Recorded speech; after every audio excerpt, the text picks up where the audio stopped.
మంది పేషెంట్స్ ఓపీడీకి రావడం జరుగుతూ ఉంది. అసలు సర్వైకల్ స్పాండిలోసిస్ అంటే ఏంటి, సర్వైకల్ స్పాండిలోసిస్ లక్షణాలు ఎట్లా ఉంటాయో మనం చూద్దాం. సర్వైకల్ స్పాండిలోసిస్ అంటే ఒక గ్రూప్ ఆఫ్ చేంజెస్ మన సర్వైకల్ స్పైన్లో. చాలా మనం ఎట్లా అయితే వయసు పెరిగే కొద్ది మోకాళ్ళ అరుగుదల మొదలవుతుందో అట్లాగే మన సర్వైకల్ స్పైన్లో చాలా చేంజెస్ వస్తాయి. డీజనరేటివ్ చేంజెస్ అంటారు. ఆ డీజనరేటివ్ చేంజెస్ అనేవి బోన్లో రావచ్చు, డిస్క్లో రావచ్చు, లేదా బోన్ టు బోన్ మధ్యలో మనకి ఫెసెట్ జాయింట్స్ అని ఉంటాయి. ఆ ఫెసెట్ జాయింట్స్లో కూడా రావచ్చు. వీటన్నిటిని కలిపి మనం సర్వైకల్ స్పాండిలోసిస్ అంటాం. యూజువల్గా సర్వైకల్ స్పాండిలోసిస్ అనేది లక్షణాలు 3 స్టేజెస్లో అది ప్రోగ్రెస్ అవుతూ ఉంటుంది.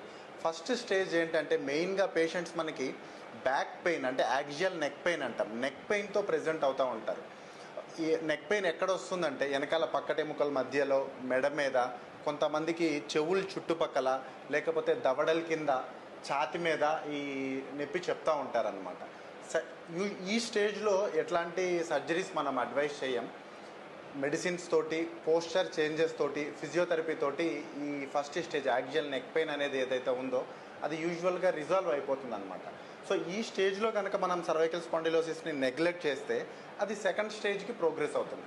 సెకండ్ స్టేజ్ లక్షణాలు ఎట్లా ఉంటాయంటే ఈ సర్వైకల్ స్పాండిలోసిస్ ఏదైతే మనం చేంజెస్ అనుకున్నామో డిస్క్ అరుగుదల వల్ల, లేకపోతే ఏదైతే ఎక్స్ట్రా ఎముకలు రావడం ఆస్టియోఫైట్స్ అంటాం, ఆ ఆస్టియోఫైట్స్ వెళ్ళి మన చేతిలోకి వచ్చే నరాల్ని కంప్రెస్ చేస్తాయి అన్నమాట.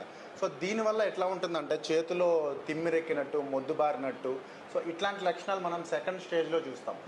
ఈ స్టేజ్లో కూడా 95% ఆఫ్ కేసెస్లో పోస్చర్ చేంజెస్ వల్ల మెడిసిన్స్ తోటి, ఫిజియోథెరపీ తోటి మెజారిటీ ఆఫ్ ది పేషెంట్స్కి సిమ్టమ్స్ అనేవి రిజాల్వ్ అవ్వడం జరుగుతుంది. సో ఈ స్టేజ్లో కూడా మనం సిమ్టమ్స్ని నెగ్లెక్ట్ చేసి మన పోస్చర్ చేంజ్ చేసుకోకుండా అట్లాగే కంటిన్యూస్ మనం నెక్ని స్ట్రెయిన్ చేస్తూ ఉంటే ఇది థర్డ్ స్టేజ్కి ప్రోగ్రెస్ అవుతుంది అనమాట. థర్డ్ స్టేజ్ ఎట్లా ఉంటుందంటే దాన్ని సర్వైకల్ మైలోపతి అంటాం. సర్వైకల్ మైలోపతి అంటే ఏంటంటే మన ఏదైతే మెదడు నుంచి నరం వస్తుందో ఆ నరం మీద కంప్రెస్ చేస్తుంది. సో దీనివల్ల నరంలో వాపు రావడం జరుగుతుంది.